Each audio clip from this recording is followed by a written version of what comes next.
ពេលវេលាបណ្ដាលឲ្យយើងជួបគ្នាពេលវេលាបណ្ដាលឲ្យយើងស្រឡាញ់គ្នាដោយចៃដន្យឬនិស្ស័យដោយនិស្ស័យឬកម្មពៀព្រះសូរិយាលើមេឃាប្រាប់ខ្ញុំផ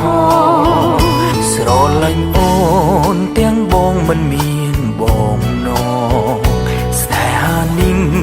គឺអូនបងរៀនរស់បងអូនចងចាំពេលវេលា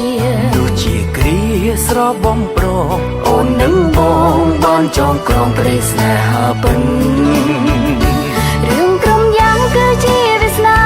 មិនស្ដាយក្រោយនឹងសាងស្នេហាកាន់ដៃគ្នាឆ្លងវដ្តសង្សារស្នេហាពិតពីមនុស្សម្នាក់បណ្ដោយវេលាបងខ្លាចជាមនុស្សម្នាក់ចេះកិនស្នេហាពិនស្គាល់ជីវិតពេលស្គាល់រូបអូ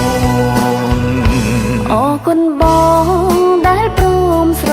ឡាញ់អូនព្រោះរូបអូនបងលែងមើលងាយក្តីស្នេហ៍ស្នេហ៍ពួកយើងជាស្នេហ៍ពិនព្រមលីខិនមិនអាណិនទេពេលវេលានៅក្បែរគ្នាមានកំណត់